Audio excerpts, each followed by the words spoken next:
Welcome back to Narrations. The story opens quietly, almost awkwardly, the way real families exist when no one is trying to impress anyone else. Olive Hoover is 7 years old, small-framed, wide-eyed, and intensely serious about beauty pageants. She sits at the dinner table watching old VHS tapes of contestants smiling too hard, waving like they've already won. She practices right along with them, poses, twirls, exaggerated grins, her feet dangling off the chair, toes not touching the floor. She believes, completely and without irony, that she can be a winner. Across from her sits her father, Richard Hoover, chewing silently. Richard believes in winning too, but in a much harsher, adult way.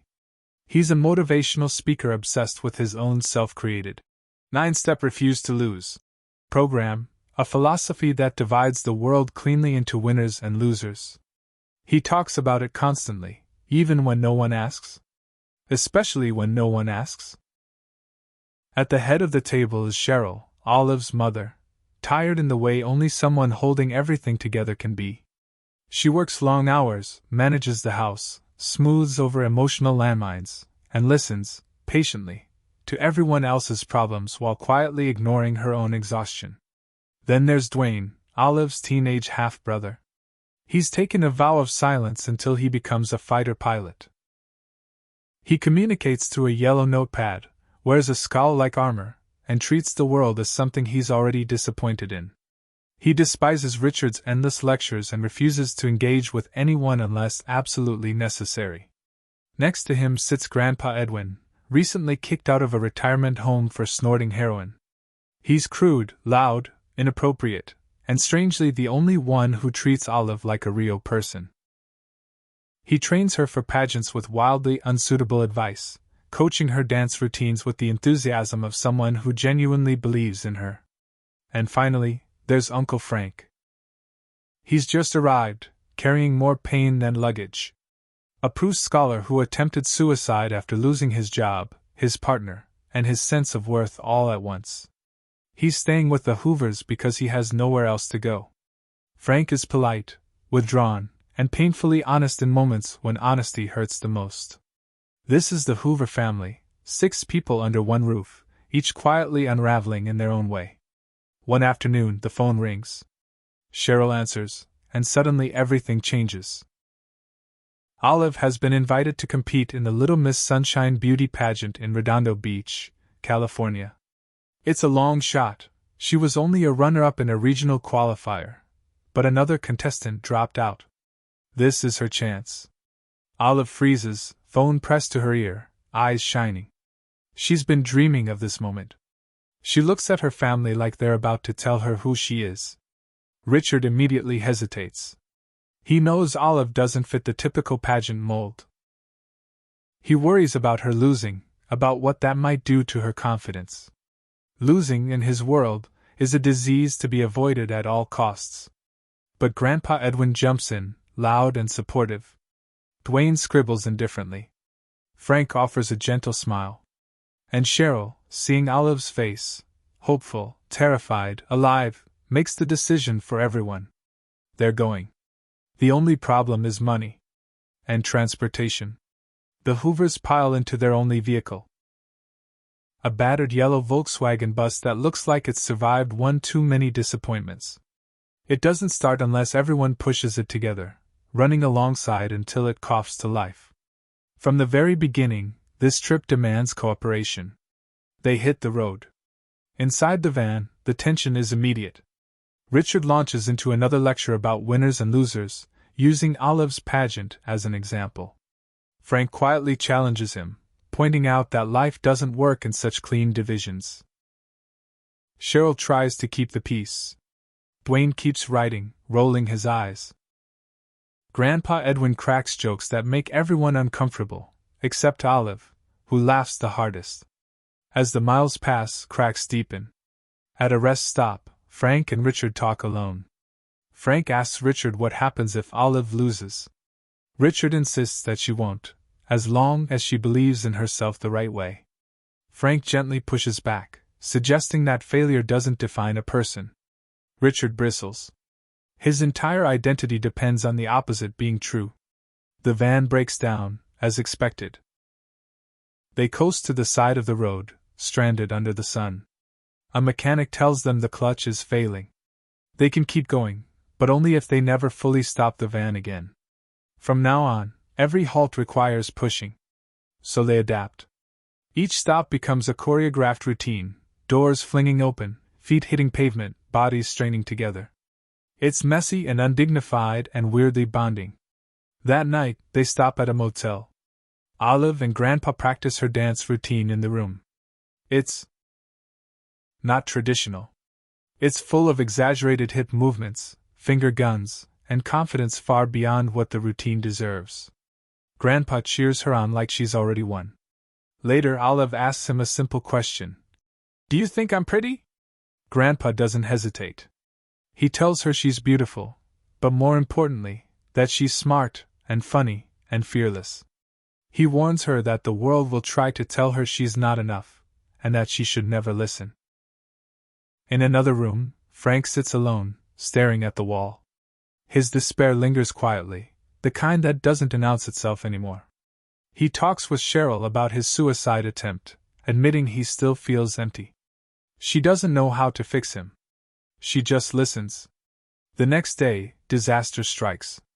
Grandpa Edwin is found unresponsive. A heroin overdose. Just like that, the loudest, most unapologetic member of the family is gone. The hospital room is sterile and silent. Olive is confused.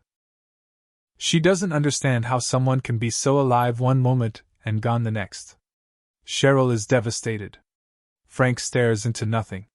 Richard panics, not just from grief, but from logistics. The pageant is tomorrow. If they stop now, Olive doesn't compete. A terrible decision forms. They steal the body. In a moment that is both absurd and heartbreaking, the Hoovers load Grandpa's corpse into the trunk of the van and drive away from the hospital, sirens in the distance. It's wrong. It's illegal. And somehow, it feels like something Grandpa would have laughed at. They keep going. But the road isn't done with them yet. Dwayne finally breaks his silence. He discovers he's colorblind, disqualified from his dream of becoming a fighter pilot. His entire future collapses in an instant. Years of discipline, sacrifice, and silence rendered meaningless. He screams. He cries. He collapses by the side of the road, fists pounding the dirt. No one knows what to say. Richard tries to give him a motivational speech, and it fails spectacularly. Words about winning mean nothing when your dream is dead. It's Olive who saves him. She walks up to Dwayne, small and steady, and asks him not to be mad anymore. She tells him that she loves him. That she needs him. That if he doesn't come to the pageant, she won't go on stage. Dwayne looks at her. Really looks. And he gets back in the van. As the sun sets, the yellow bus rolls on toward California, carrying grief, broken dreams, stubborn hope, and one little girl who still believes she belongs on that stage. The pageant is just ahead. And everything is about to come undone. The Hoover family arrives in Redondo Beach late, exhausted, emotionally wrung out, and barely holding together. The yellow van limps into the parking lot like it has nothing left to give, much like the people inside it. Inside the hotel hosting the Little Miss Sunshine pageant, everything feels wrong. The lobby is filled with glitter, hairspray, rhinestones, and little girls who look like tiny adults. Spray tans? Perfect curls. Fake teeth. Their smiles are rehearsed, their movements precise. Their mothers hover close, adjusting dresses, whispering reminders about posture and points. Olive steps inside and freezes. She looks down at herself, her oversized glasses, her slightly crooked ponytail, her plain outfit. For the first time since this journey began, doubt creeps in. She has never looked so different. Cheryl senses it immediately and kneels beside her. She tells Olive the truth, that she doesn't look like the other girls. But that she doesn't have to. Olive asks the question she's been avoiding the entire trip. What if I lose?